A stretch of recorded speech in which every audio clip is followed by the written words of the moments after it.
Secure ship for sea. Make all preparations for getting underway.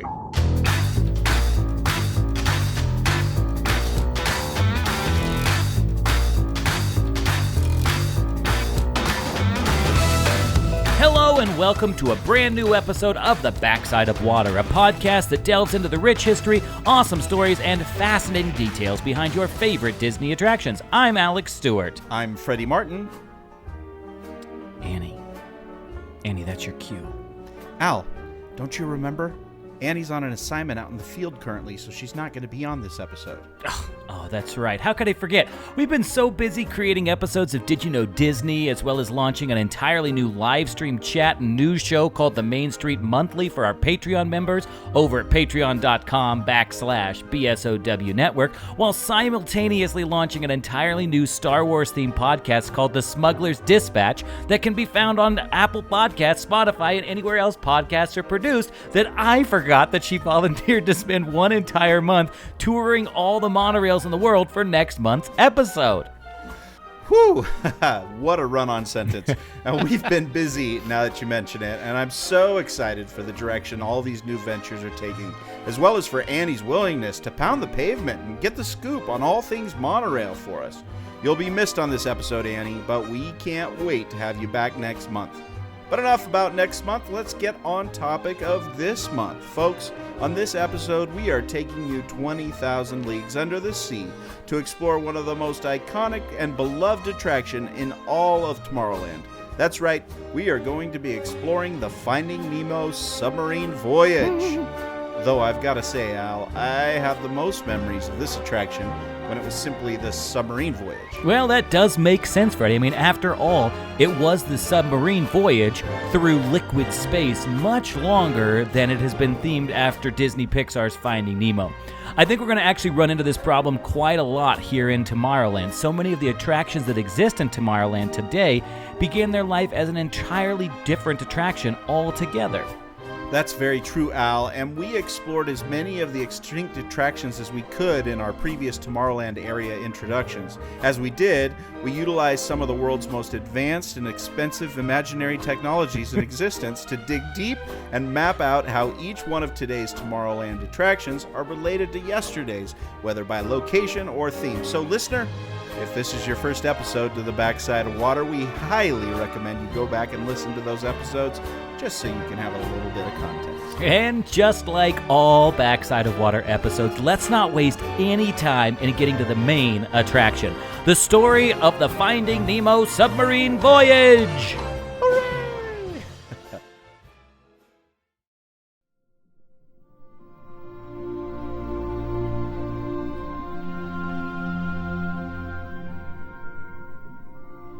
Well, Walt had a problem. And that problem was what to do with the Tomorrowland Lagoon.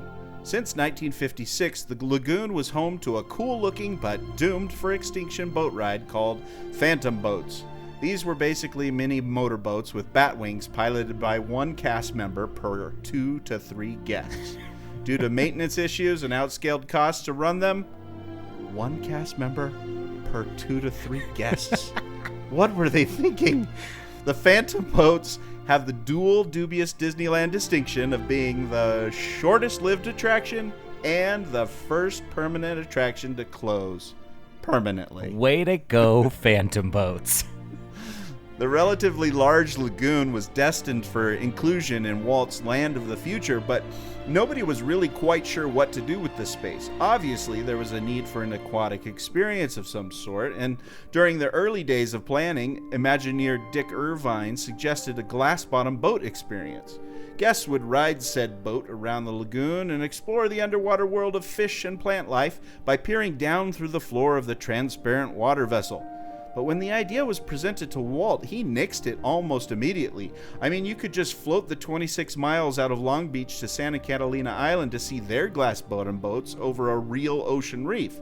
Why would people want to come to Disneyland to see that? If we've learned anything from this podcast, it is that Walt was never satisfied with just okay. In fact, Walt wasn't satisfied with good or even great. Walt needed everything he did to be excellent, and in his eyes, the idea of a glass-bottom boat attraction in Tomorrowland was just a good idea, not a great one. That's very true, Freddy. And Walt insisted that guests should be quite literally in the middle of the action, which is why he announced that the Tomorrowland Lagoon would instead house a submarine attraction. Walt envisioned his guests being able to look out real portholes and gaze into a foreign world of magic and wonder. With the idea in place, Walt just needed the team to make his dream a reality.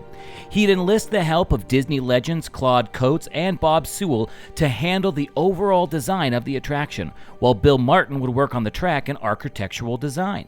Disney veterans Roger Broggie and Wathel Rogers were charged with the task of the gags, animations, and effects that would populate the attraction. Mickey Mouse designer and Disney Brothers animation alum Ub Iwerks would work on the projection technology used throughout the attraction, and Disney vehicle master Bob Gurr would tackle the submarine vessel design itself. To say an all-star team of Imagineers was creating Walt's Submarine Voyage would be an understatement. That is so true, Al. One of the first big problems the team had to overcome was how to get the attraction to work. Sure, these concepts Walt would throw out willy-nilly were amazing and grand in nature, but they always seemed to stretch the creative team at WED beyond anything they'd ever tackled previously. How would they be able to make a fleet of submarines travel underwater in late 1950s Anaheim? The challenge took them first to the city of San Francisco. The city was famous for its trolley system that allowed commuters to travel around the entire city through the use of an electric cable system that was running above the track and the vehicles. Imagineers believed that this setup would be a very viable option for their subsystem in the park. Nothing like electrical wires over water to make you think, hey, let's bring all the park guests here. But after a series of conversations had with the operators and the engineers of the trolley car system, a major problem was discovered. If, for some reason, one of the cables that carried power to the subs were to fail or break for some reason, how would guests be brought safely back up to the surface? Now, some out there listening right now are thinking, wait, the subs don't even go underwater, so why would this matter? Hey, hold on. At this point in the attraction's development, Imagineers had designed the attraction to have the subs go at least 6 feet underwater. Because of this fact, this rail failure hurdle was simply too great to overcome, and so the concept had to eventually be abandoned.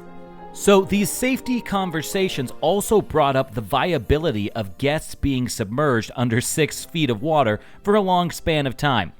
The idea would present the Imagineers with numerous challenges, supplying oxygen to the subs and emergency evacuations of guests being at the top of the list. But Imagineers weren't in the business of saying no and tossing in the towel. No, they were determined to make Walt's submarine idea work. It was eventually decided to use a little Disney magic on the submarine attraction. Instead of actually going underwater, guests would believe they were going underwater. The attraction's submarine vessels would stay at the surface, and the effects team would employ some clever practical effects to give the illusion that guests were going underwater. The safety problems were overcome, and it was eventually decided that diesel engines would power the vessel instead of a cable system. Now, it's not exactly clear why Imagineers chose diesel engines over the cable system, but one of the most obvious reasons is believability. The lagoon would look pretty silly with a bunch of cables running to and fro, hither and thither. So, for the sake of believability, good job, Imagineers.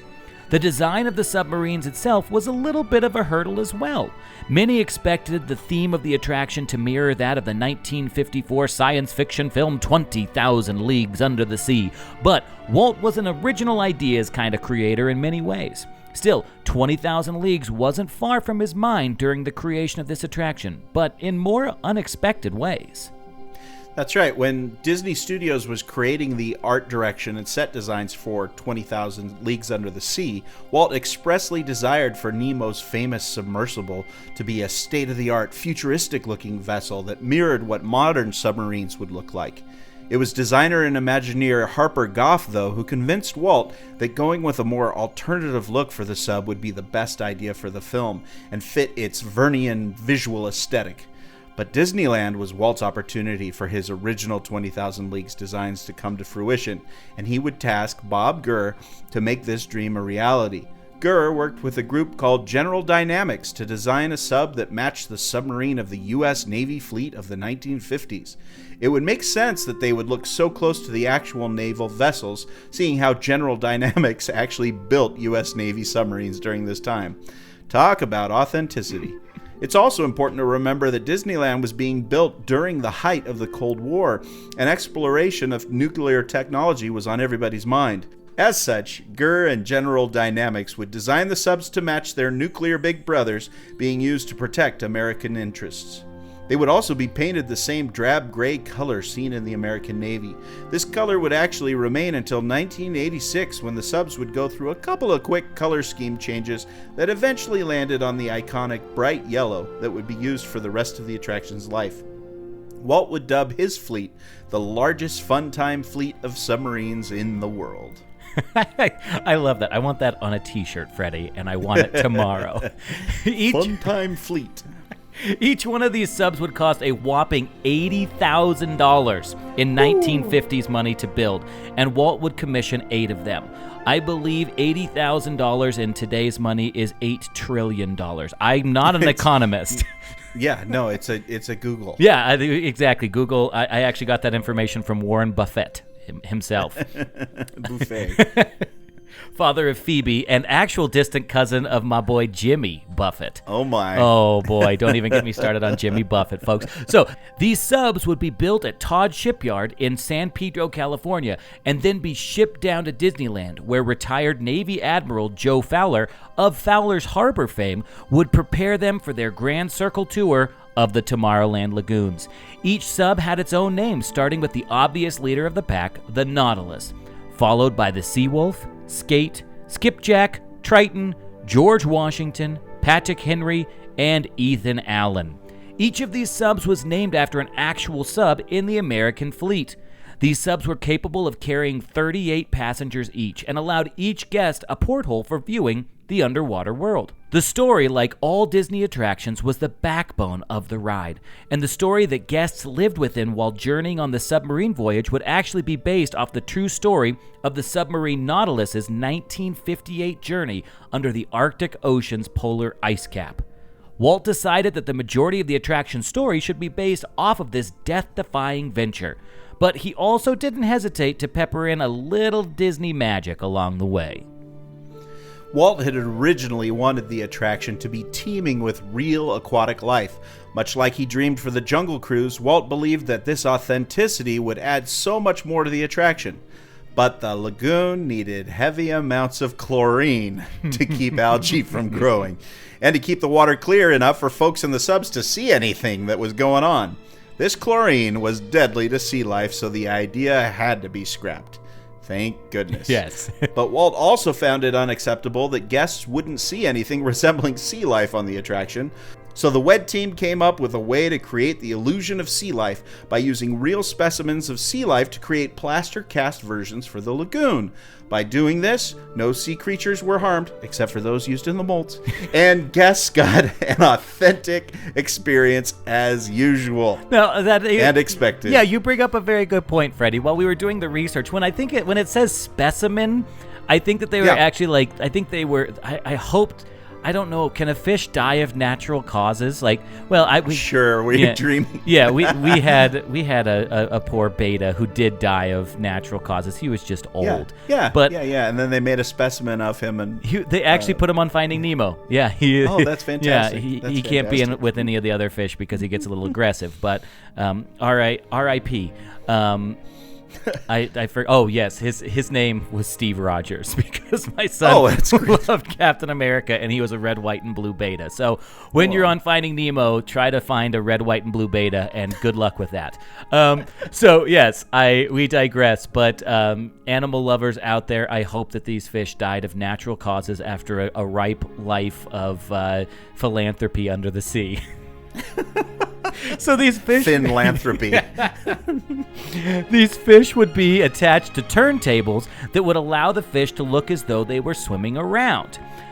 I was going to just make a joke about the early days of fish hip-hop and how this... that's Didn't look anything like early fish hip-hop, I'm sorry.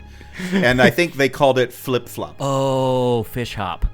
fish. Yeah. Okay, good. Man, we are on our best game on this episode, Freddy. Well done. But I don't so know. this turntable technology was simple compared to the technology that we have today in the parks, but it was still effective in giving life to these inanimate objects. This animation of the sea life was great, but the Submarine Voyage presented another problem for the WED team. There were guests on both sides of the submarine, so they had to double everything they created and mirror it in the attraction so guests on both sides of the sub would have the exact same riding experience. Again, another little detail that we as riders don't notice, but these things are painstakingly created to allow for the perfect riding experience for everybody on board. I don't think I could ever forget the moment when I kind of realized, wait a minute, if the guy is talking, the narrator is talking about a squid, and I'm the one seeing the squid, what are they seeing over there? And I turned around and looked and saw around another kid's shoulder, oh, there's another one on the other We're side. surrounded. So during the ride, guests would encounter tropical fish, eels, lobsters, and even sharks. But since this is a Disney attraction, there has to be a story. In this story, a storm on the ocean's surface would force the sub to dive down to the depth of 250 feet, where more ominous and creepy encounters would be had. Hey, do you know what the storm was, the surface storm? No. No, it's such a simple effect. When you go into the tunnel and the waterfall is falling on the top of the submarine, That's the storm? That's the surface storm. Guests would see a ship graveyard under there featuring ships from the Romans, Greeks, and even the Vikings. Guests would also be privy to a story of treasure seeking as they would watch two figures trying to get their hands on some sunken treasure. And as we said earlier, this attraction's overall story was based on the original Nautilus's journey to the polar ice cap with a little Disney magic peppered in. And this is where that magic pepper would fall. As the crew neared the polar ice cap, they would see the typical bioluminescence creatures found in the depths of the ocean, but guests would also find themselves floating through the sunken ruins of Atlantis. Ooh. The sub would pass through the downed columns of this once great civilization, destroyed by an underwater volcano. But what is a good story without a little peril? So on this journey, the crew would find out that the volcano is still active, which forces the crew to get out of the area quickly. On their way back to safer waters, though, Walt couldn't help but add in one last nod to the world of fantasy by having guests stumble upon a dopey-looking sea serpent. For those who rode the attraction who found these story elements to be a little too far-fetched, Walt was prepared. The WED team wrote in some dialogue for the captain about the lack of oxygen causing the crew to begin starting to see things that weren't actually there. This would also give the captain reason to surface again, thus ending the unforgettable ride through liquid space.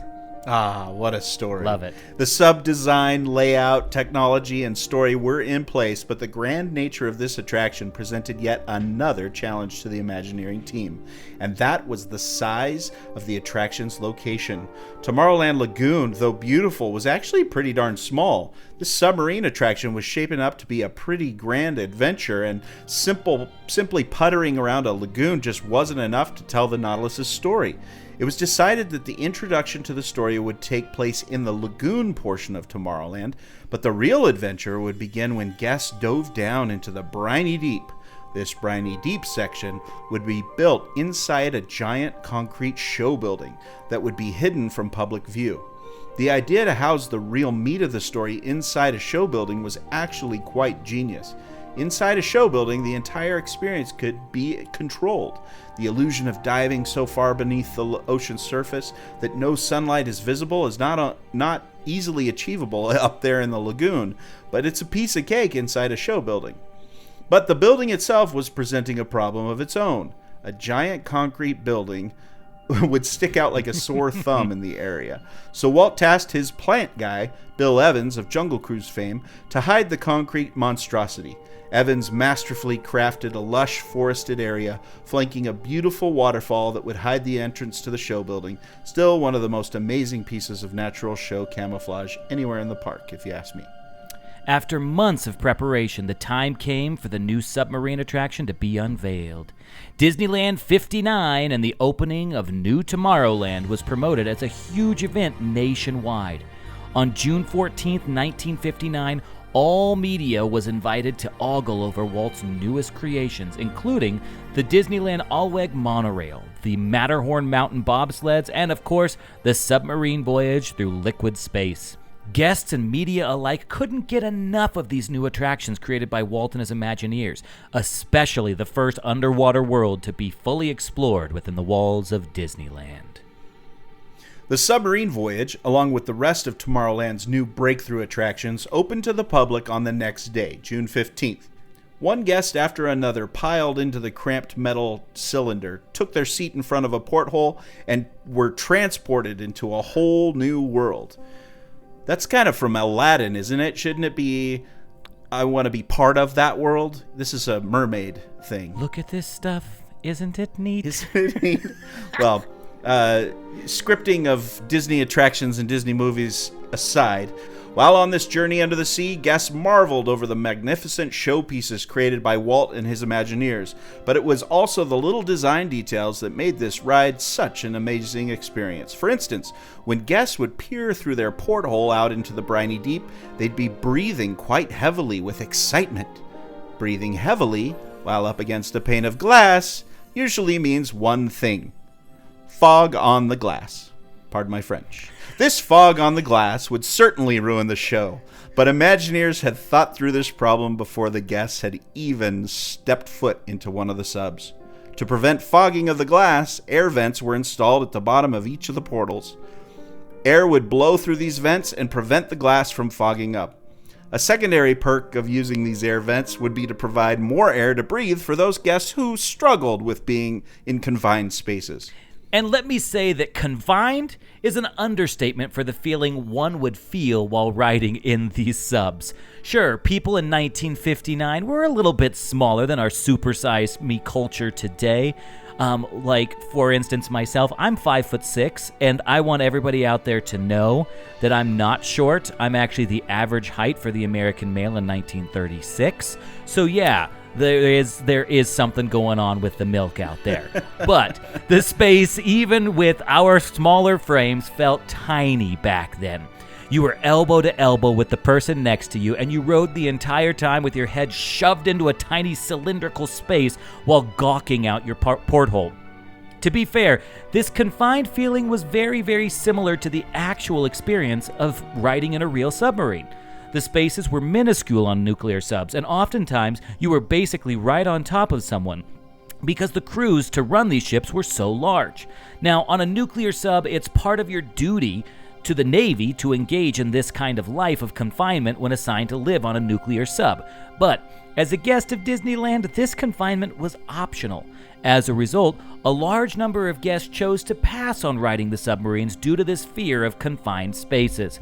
Imagineers wouldn't figure out a way for guests with this aversion to tight quarters to experience the submarine voyage until many years after its opening. Freddy, what are your thoughts? I mean, because you're a tall guy. Like, when you see you and I standing, there's almost two of me on top of myself to reach your height. What are your thoughts of riding on this sub? That's not the case. I'm not that much taller. No, it is. It's a tight space. You kind of make your way in there, but I think it's ingenious. I do feel, I don't know if I've ridden it with adults, like a big group of adults. I know I've ridden it with my buddy Dennis. When Dennis comes along, he's bigger than me. He's tall.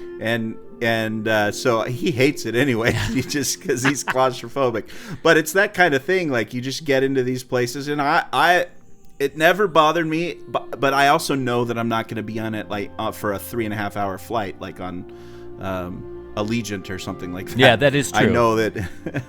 I know it's not going to be that bad. Yeah, I think that. I mean, to me, I've never really worried about the subs, and then I got married, and my wife refuses to step foot into one of the submarines because they are, I mean, it's tight down there. It's very tight. And here's what I'll also say is I kind of have a unique perspective on this, which is probably relative to a lot of folks out there listening.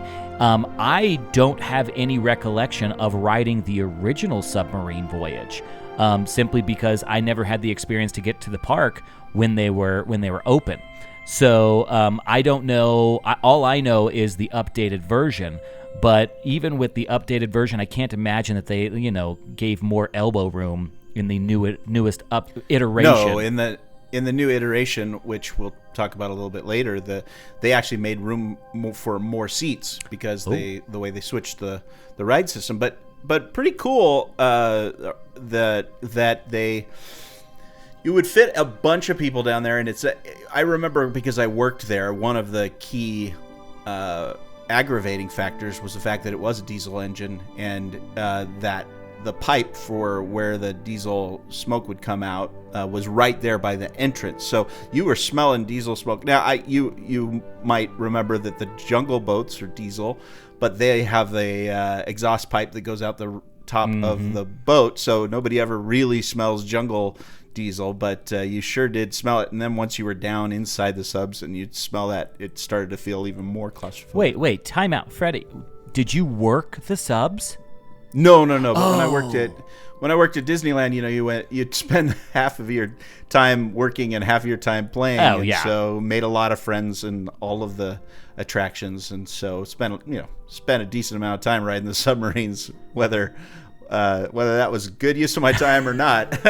I like to think it was. I mean, look where it's taken you right now. You are... Yeah, and look at my college transcripts. Exactly. What college transcripts or Disneyland experience on your resume? Which one do you prefer? There you go. I choose Disneyland experience. So with this, yeah, I love the fact that there is a little bit of a claustrophobic feel in the sub. I'm not going to lie. It makes you feel like you're doing something daring. It feels like you're doing something that has some risk to it. Yeah, and I always love the air-conditioned feeling of that air that comes through there. I love having my own little air-conditioned unit, and so something about that is comforting. But for people who don't like enclosed spaces, I can understand why. It is pretty tight down there. I agree. Well, during the dedication ceremony for the subs, guests were marveling at the elegant water ballet that was performed by none other than a group of mermaids. Ooh. Real mermaids. Look at this stuff. Yep. Isn't it neat? Look at this Finally, sub. She shows Isn't up. it neat? That's right. No ocean attraction in Walt's Park would be complete without the inclusion of real live mermaids. The ladies were trained professionals who were strapped into tails made of, get this, naga hide. Naga hide as in fake leather? That's right. So, I just love the idea of, imagine this being like, ladies of Anaheim, are you interested in jumping into water that you can't get out of by yourself while strapped to a tail made of faux leather? That is a job description. Yeah, it is. It was like on a little tear-off thing where it said, "Come be a mermaid." Yeah, at the local coffee shop. Definitely a drowning hazard, and you would tear it off with a phone number. Sounds interesting. Honestly, from my perspective, it absolutely does not sound OSHA approved on any level. I doubt that it was OSHA approved because I don't know if OSHA existed back then. I think this is actually what caused OSHA to get created. That's probably why. They called it the Naga Hide Incident of 59. But don't worry, these ladies were vetted for their swimming skills when auditions for the roles were held in the Disneyland Hotel pool. How rad is that? Could you imagine looking out of your hotel room window one morning, drinking your nice little cup of coffee, and seeing a bunch of mermaids swimming in the pool below? You really had definitely arrived in Fantasyland at that point, I think. That is only at true. Disneyland, baby. And that's what makes it so great. Well, these mermaids would splash around the lagoon first as promotion for the unveiling of the Submarine Voyage, but once the attraction opened, they became part of the show. As guests would ride the submarine through the lagoon, mermaids would swim up alongside the submarine and give those peering through the portholes the surprise and delight of their lives. But it wasn't all sunshine and rainbows for the mermaids. You see, there was a specific time in the show when they were required to make their appearance, but seeing their cue underwater without goggles was impossible. Thankfully, the sound from the subs could be heard quite well underwater, so the mermaids could wait until they heard their cue and then took a dive. Man, the job of a mermaid sounds like an insane chore to me, Freddy. You're right, it was a chore, but sadly the mermaids weren't a permanent fixture. After the fanfare of the opening of this new attraction wore off, the mermaids swam for warmer lagoons. I suppose, what? Newport? Anyway. Balmy. That is until the summer of 1965 when they were brought back to celebrate the 10th anniversary of Disneyland's opening. The mermaids would bask on the rocks in the middle of the lagoon for the next couple of summers before disappearing once again at the end of the summer in 1967. There's some controversy about why exactly the mermaids were all canned. Chicken of the sea. Apart from the obvious issues with sunburn and exposure, rumor has it that a few of the younger male guests of the park had jumped the fence around the lagoon and took a swim out to get an up-close meet and greet with the ladies of the lagoon, which in turn caused concerns about liability for the executives at Disney. I can only imagine. But even with the mermaids gone, the love for this underwater adventure never waned. The submarine voyage through liquid space remained a perennial favorite amongst guests of all ages. And it's no wonder, as a Disney-sized epic attraction, it's a leviathan, Al. The lagoon itself is filled with 6.3 million gallons of chlorinated water. The track is 1,635 feet long. Compare that with the Haunted Mansion's 960-foot length. Wow. There are 36 static figures and 58 animated figures in the ride, 7,000 pieces of seaweed, and 20,000 coral formations, and with a 12-minute trip time, it's one of the longest rides in the park. That is massive. It is unbelievable to see what an undertaking this was, and to know that it was all underwater. Like you said, Freddy, I know a lot about aquatics, and I know a lot especially about what happens to things when they are left underwater. So the maintenance on this thing is a behemoth. And as such, over time, the attraction began to feel very run down, especially compared to Tomorrowland's other newer attractions that had this new shimmer and shine on them. Sure, they had spruced up the color of the subs by turning them yellow, which was actually the color of research subs, allowing the ride to create some distance from the concept of the nuclear sub, which became a dated reference with the ending of the Cold War. But the harsh sunlight on the lagoon, coupled with decades of chlorine exposure, caused the once cute fish animations and goofy sea serpent to look more like it belonged in a dingy old museum than inside the park. Needless to say, the attraction was in need of a refurbishment, but capacity mattered when it came to prioritizing an attraction's refurbishment, and the subs were notorious for how few people they could get through them every single hour. The writing was on the wall. Even though the attraction was beloved, it was too expensive to operate and even more expensive to think about when it came to refurbishing it. Wow. The subs and the phantom boats are always shared the same fate. Maybe. The subs were set to close September 7th, 1998, but before they did, they would be formally decommissioned. The decommissioning ceremony would be performed before the park opened by Manny Mendoza, a cast member who had worked the attraction when it first opened in 1959, aboard the sub that started it all, the Nautilus. The sub would make one last official circuit around the lagoon, with the end of the run being signaled by the vessel's flag being lowered and given to Donald Duck. Cast members then had the ability to take one last ride on the vessels before they sent out to deeper waters, as it were.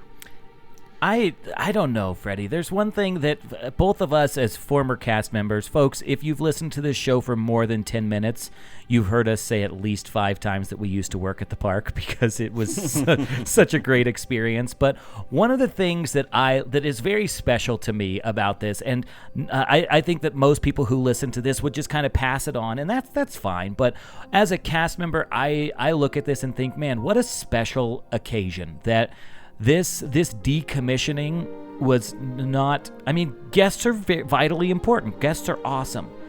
I think one thing that's really unique about this and very telling is that this ceremony was for the cast members. This was for the group to be able to say goodbye. And I think that this is metaphorical for a great understanding into the way that a cast member experiences and internalizes their role at the park. That the loss of the submarine voyage through liquid space was a loss for guests because they didn't have fun with it, or they didn't have the experience anymore to look forward to. But for cast members, they were losing a part of themselves in a lot of ways with this. And I think that scales out to every single attraction in the park, that you get this piece of that park imprinted on you.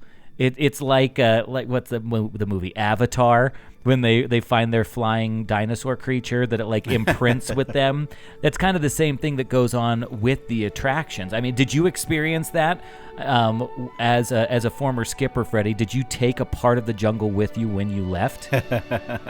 Not physically, but I did, and the idea of recognition for jobs well done has often been a part of the park. I remember that Disney, in their film division, early on, they started handing out mousekers and duckskers, an Oscar made to look like Mickey Mouse or Donald Duck, to people to recognize their work. And it meant nothing. There's nothing that means more to me probably that I have as a possession than my 1-year pin with for my name tag. And I've met people who have 15, 30, 40-year trophies from the park in recognition of their dedication and their service. And so you really do sense and feel a great connection with the park, and especially with your attraction. Very interesting and very cool. Yeah, I agree. I don't. There are very few jobs that I have that when I walk away, I'm like, man, I really had a connection with that bottling machine. Or, boy, I really that table that I waited, that one single table, that was my jam. But hey, man, it really depends. You do make yourself a home in each one of these places that you work, and it could be negative or it could be positive. I know there's plenty of people who have had negative experiences working at Disneyland, but to see that they recognize the people, they talk about, that's part of the what Walt would talk about. It's not about all this stuff, it's about the people. I forget what the exact quote is, but yeah, I know what you're talking it's people about. It's people that make the magic go round, or something like that. Yeah, that's the $2 version of it. Thank you. But I pay me more and I'll give you the real one. Here's $3. Give me the real quote. There's just something great about it, because going back to what you were talking about with the Mousekers, I mean, we would have even amongst the skippers, we would have this little we would have every single year they would have the skipper awards, where the management would acknowledge all of the different skippers and make up these different awards for people that stood out, so on and so forth. And those types of things just were always so special to me. I love that they actually did, they cared about the people, and they cared about their connection to the attraction. It's great to me to see that the park allowed these cast members to say goodbye, especially at the hands of somebody like Mendoza, who had been there in the park since 1959. Yeah, pretty cool. So with that, the fall of 1998 would mark a little bit of an unfortunate time where the submarine voyage would go through some murky waters. During the announcement for the closing of the submarines, it was said that the attraction was going to open again down the road, this time with more of a focus on the story of the lost kingdom of Atlantis. This teaser was in line with what they did with the redesign of the Swiss Family Treehouse around the same time. Now, let me explain this. So, Disney was riding high on their seemingly endless successes from their animation department, helmed by the insanely creative yet divisive Jeffrey Katzenberg. 1989's Little Mermaid would spark what was known as the Disney Renaissance, a period where the studio would produce such hits as Beauty and the Beast, The Lion King, Aladdin, and Mulan. It seemed like the studio couldn't lose. So Disney's CEO at the time, Michael Eisner, made a gamble by betting on Tarzan's success before the film was even released by re-theming the Swiss Family Treehouse into a Tarzan theme before the film was even released. Now, Walt was also known to do this as well, creating his castle at Disneyland to be Sleeping Beauty's castle a number of years before the film was released. Due to the successes of these previous films, Eisner thought this bet could be doubled down upon by betting on the re-theme of the submarines with the next film in Disney Animation's pipeline. This film was about a group of explorers who find the lost city of Atlantis. This film was somewhat of a departure from the other films being released by the studio, but Eisner was over the moon about this project, so the plans for the re-theme began. This re-theme was designed to center roughly around the plot of the film. Details on what the final result of this re-theme would be are hazy, but some of the iterations are as follows. In one iteration of the re-theme for Disneyland, Imagineers would build a giant volcano in Tomorrowland and have the monorail run through the middle of it, while the submarines would serve as a vessel to take guests into the bowels of the volcano, where they would then be dropped off to explore the world of Atlantis on foot, which sounds pretty epic to me. Oh my. I'm going to rabbit trail here, Freddy, because there's something that I noticed during my research that is really fascinating to me. I don't know, because this happened a few years after you left the park, Freddy, but were you aware that when Indiana Jones opened, they were actually considering repurposing the Jungle Cruise as a voyage to take guests from the main world into the Indiana Jones world? Yeah, it was going to be a transportation piece. You got on the Jungle Cruise to get you to the Indiana Jones ride. Which I'm feeling very similar vibes with this, because you're seeing that these subs were just basically seen as a means to an end, which the Jungle Boats were seen as a means to an end. And it was very similar timing that these were being created. So I just found that as a very interesting connection. But another iteration of this attraction for Walt Disney World would be one where this volcano would serve as another mountain in the park, coming alongside Space or Big Thunder Mountain. On this Atlantis mountain, guests would board gliders where they would lay on their stomachs while being whisked on a harrowing roller coaster journey that followed the film's plot. Again, sounds awesome. Sure does. Both concepts were vast and broad in scope, needing hundreds of millions of dollars to complete. But they were committed to the idea of Atlantis. So much so that a few days after the decommissioning of the subs in Anaheim, they placed a large banner over the dock area with a message about an Atlantis research team scrawled on it. I remember seeing a flag hanging over the submarine lagoon that had a big A on it in the shape of the A at the beginning of Atlantis. Just a simple flag hanging up there. And that told everybody that something was coming. A little nod. They would even have characters from the film Atlantis show up as a meet and greet in front of the attraction as a means of promoting the upcoming film and what might come to the lagoon. But over these ensuing years, the lagoon would begin to deteriorate as it waited for the refurbishment to occur. The subs would remain docked in public view until 2000, when they were moved into the show building under the waterfall. Here, the subs would be exposed to the deleterious effects of metal submerged in water, not to mention the decay experienced by the underwater show scenes. Sure, the lagoon itself would continue to circulate, waterfall included, but the place felt more like a graveyard than a natural beauty within the park.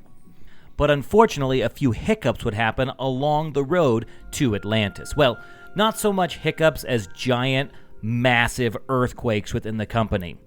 So Tarzan was released in 1999 with a huge critical acclaim. But 2000's Dinosaur, an ambitious first stab at an integrated CG film from Disney Animation Studios, faltered at the box office, followed by the now beloved but then panned Emperor's New Groove. Severe creative troubles during the production of this latter film also showed that something weird was happening in Disney animation that wasn't necessarily good. People began to question if Disney's Renaissance period had come to an end. But It wasn't until the release of 2001's Atlantis, The Lost Empire, that the death of the iconic Renaissance era was finally declared. Atlantis was dealt harsh blow after blow by critics and utterly fizzled at the box office. But it's also important to remember at this time, Michael Eisner was working on a second park at the Anaheim location.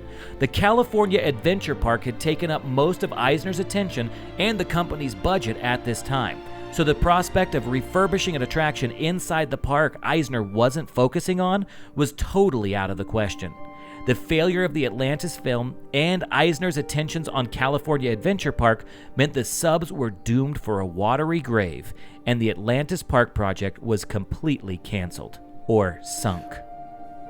The dream of resurfacing Walt's classic submarine adventure wasn't doomed for good, though. Thanks to the rapidly growing success of the Disney-Pixar partnership and a little 2003 movie called Finding Nemo, the Sublagoon would once again be handed back to the Imagineers to reimagine for a whole new generation. You may remember from our Tomorrowland history episodes that the land had been given a whole new look back in 1998 under the leadership of Paul Pressler, then chair of Disneyland Attractions. Although it was touted as a brand new Tomorrowland, just as it had been in 1959, guest reception of the new feel had already really fallen flat. Let's call it what it was. A flop. So, when former Disney Cruise Line president Matt Ouimet became president of Disneyland in 2003, he immediately set to work to fix one of those not-so-visionary improvements from 1998. Many of the Tomorrowland attractions received some love. Space Mountain got a full refurbishment, and the whole land got a new exterior paint job. Buzz Lightyear was to get his own attraction in the space where the doomed Rocket Rods had its queue, previously the Circle Vision building. But perhaps the most ambitious of all of these improvements would be undertaken in the Submarine Lagoon. That's right. Guests who wandered between Tomorrowland and the Matterhorn in the fall of 2004 may have noticed some peculiar activity around the lagoon. First, Neptune, one of the 8 original submarines, moved under its own power for the first time since 2000 and was once again moored at the dock. Park regulars reported seeing a large blue box on the dock with a banner stating that something new was being Imagineered at that location. Pixar officials and hard-hatted Imagineers were seen doing some sort of test with the submarine in the box, leading to plenty of online rumors and speculation of what might be coming our way. Weeks later, Neptune was gone, back in storage. But the very next spring, in April 2005, the lagoon was drained completely, now exposing all the fading coral and rock work of the once hidden underwater world. Sharp-eyed visitors could see the giant crabs, massive clamshells, and other figures in among the sets. Soon after, the familiar maintenance walls went up around the lagoon, shielding it from snooping eyeballs. Remember, this was the time when Disney blogging was just catching steam, so the Imagineers were going to have to up its legendary secrecy game. But all speculation came to a glorious halt when brightly colored signs were posted along the walls announcing that the Submarine Voyage would soon return as the Finding Nemo Submarine Voyage. Freddy, I was working at the park when this happened, and holy mackerel, the buzz and excitement around this was huge. The subheads out there were all about it because they were super amped that the subs were coming back, and in a fierce way. So true. Guests of all ages were thrilled at the prospect. Young kids, families, and fans of the Pixar megalith loved the idea of seeing the Nemo characters in their natural habitat, while Disney purists and old-timers like me were excited to have the classic ride return to daily use, albeit with some necessary updates. Some saw the success of Turtle Talk with Crush at Disney's California Adventure and the Seas Pavilion at Epcot as a possible precursor attraction that could possibly be a preview to a brand new show system for the subs, and that attraction's popularity among families proved that the Nemo characters were indeed an ocean of fun and potential profit. But nobody knew for sure what an incredible update the ride would be, except Imagineer Kevin Rafferty and his team of creative scuba divers. Wait, scuba divers, Freddy? Yeah, why nautical? Oh man, that joke sunk. That was bad. Okay, so let's get ready to dive deep into the ride as it is today, Freddy. All ahead full. Ding, ding. All right, let's start with the magic this time. The secret sauce of this ride is the flawless blending of dimensional sets with digital projection and 3D animation. The original show environments on the ride were refurbished and reconstructed to create realistic-looking windows through the rock and coral to reveal more set work beyond them in the background. Then, between the foreground and the background sets, transparent scrim screens are mounted in such a way that guests can't see the edges. Nemo, Dory, and all their underwater friends are projected onto the screens, creating the fantastic illusion that these animated characters are really swimming around just outside the portholes of the subs. It's an amazing trick, even more amazing when you realize it all happens 6 feet underwater. That's the visual magic, but the audio magic is just as impressive. Because the submarines are basically long theaters with passengers moving by each part of the scenes at different times, the sound system for the subs had to be set up so that each passenger had their own audio sweet spot that brought focus to what each one was seeing. The audio literally moves along the interior of the sub so that what we see outside our own portals matches the positioning of what we hear. Just amazing. And Freddy, don't forget about the subwoofers. Oh, subwoofers. Exactly. There are speakers in the vehicle walls that make you really feel it when the submarine hits a wall or gets swallowed by a whale. And speaking of audio, I love the way the Imagineers used a piece of the original submarine ride script to explain how we can hear and understand Nemo and Dory as they talk. Oh, that's right. I remember the original voiceover by one of my favorite Disney actor classics, Pete Renaday. He's all over the park, even to this day. He'd say, "We can use instruments such as our sonar hydrophones to actually hear the fish talk." And then they'd play the sounds of actual whales communicating. But in the Nemo version, the captain says that line, and then the sonar fades in and out until we hear the voice of Mr. Ray and his students singing about living in the coral reef. It really is a brilliant way to segue and bring us into the imagination of this underwater tale. Now here's one more fun thing I didn't know about the Nemo version of the ride. The original submarines were diesel-powered. We were talking about this before, not nuclear, thank goodness. Could you imagine the headline about a Disneyland reactor leak? Mickey Mouse-shaped mushroom cloud appears over Anaheim. More at 10. Oh boy, let's not and say we did. The original subs were diesels, just like many of the other parks' original vehicles, but in the new version of the Disneyland subs, the original U-boats were retrofitted with an all-electric propulsion system. Ooh, and that truly falls in line with the more environmental-friendly storyline of the Nemo franchise. I love that. I do too. Well, believe it or not, I think that's it. We've told our listeners pretty much everything they need to know about this classic and remarkably updated Disneyland attraction. Well, not quite. What do you mean? We haven't told them everything they need to know. Well, Freddy, obviously we can't tell them everything, like what kind of bolts that they use to keep the ride system together. I mean, they have to also experience the attraction itself to really understand everything about the ride. We're just a podcast. That is true, but what about people who can't ride Finding Nemo Submarine? What about those people who can't experience it in person? What do you mean? You mentioned before people who can't deal with tight spaces. Or what about people with disabilities who can't get down into that tight stairwell? Even though they've updated the stubs, you still can't take a wheelchair down into them. Very good point, Freddy. That's true. So what about those folks? Well, here's one of my favorite Disneyland hacks that I bet 95% of our listeners do not know about. Freddy, don't keep us marooned. What is it? Well, when they reopened the ride in 2007, Disney Imagineers felt it was crucial to do so in a way that would allow every guest to experience the attraction regardless of their ability to get in and out of the submarines. So they created an alternate experience made especially for them.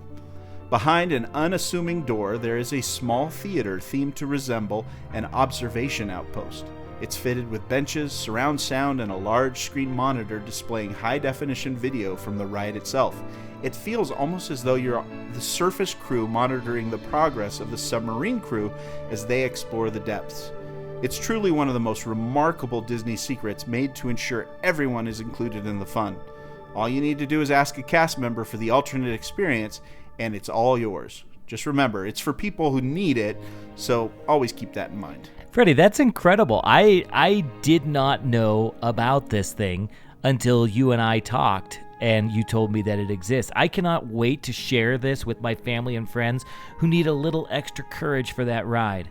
But one thing that I also want to say is at the recording of this episode, the future of the Finding Nemo subs is again in question. They are currently slated for a refurbishment, which they are currently in the process of doing. And we're not quite sure if that refurbishment is just going to be little show tweaks here and there and, an extra coat of paint, or if they're going to do a massive overhaul. It's really been kind of hush-hush. So I'm really excited about where the future of the Finding Nemo submarines takes us, because it's always exciting when you're in the middle of the unknown Disney, the uncharted Disney waters.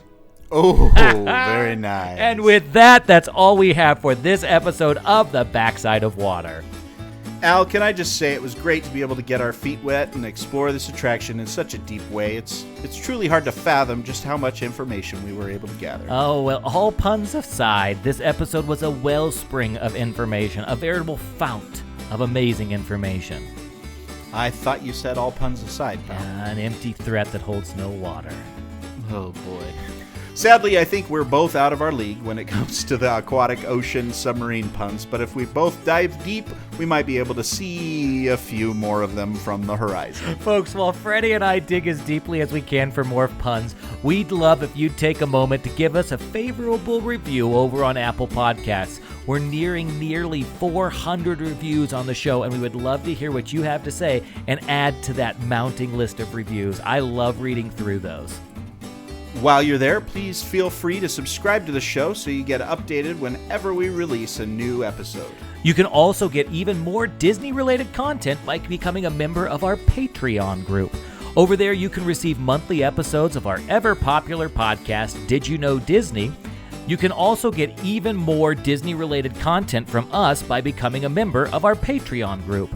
Over there, you can receive new episodes every single month of our ever-popular Did You Know Disney podcast, as well as engage in our brand new experimental live show, The Main Street Monthly, where we cover the month's news and maybe even do some reviews that you can use and choose to refuse.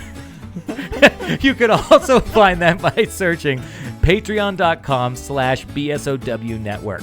We're also going to be doing some really crazy giveaways this year with prizes that you honestly need to see to believe, but you will only find those when you get over to Patreon. So head on over, get signed up, and prepare yourself for the onslaught of Disney knowledge overload. Ooh, feel free to check us out on the social medias as well. You can find me personally by searching for @SkipperFreddy. You can also follow my delicious Disney dishing over on my blog. Delicious Disney dishing. Sounds like I'm a food I know. blog. Maybe that's on. Maybe I need to change that. No. It's fine. Delicious Disney dishing over on my blog, freddymartin.net. And finally, you can follow what the show is up to by searching for The Backside of Water podcast on Instagram and Facebook. And one last thing. We've launched a brand new show under the BSOW Network banner called The Smuggler's Dispatch. This is a podcast that covers everything within the Star Wars galaxy. It's a show where myself and my co-host Michael Howarth, who is a very dear friend of mine, who is one of the most accessible but deepest Star Wars nerds you will ever know, which is a great combination for Star Wars. That he's one of those people that when he brings up something and you don't know about it, he's not like, oh, you don't know about that? He's like, oh, let me tell you. So it's a great place for seasoned Star Wars fans, but also people who are new to the galaxy, where he and I travel aboard our trusty transport Raven 5, piloted by our reprogrammed battle droid CB7, who also is into breeding porgs, and discusses it, and we discuss any and every Star Wars topic under the twin suns. So, oh man, that was a lot of announcements, Freddy. We're busy little bees around the BSOW hive, I guess. You said it, Freddy. Folks, until next time, as you exit, please watch your head and watch your step. And if you happen to miss your step and hit your head, please watch your language. Oh boy, Al. You sure ended that episode well. I thought it went swimmingly as well, if I do say so myself. You just sailed through that content like it was nothing, though, Freddy. Well done.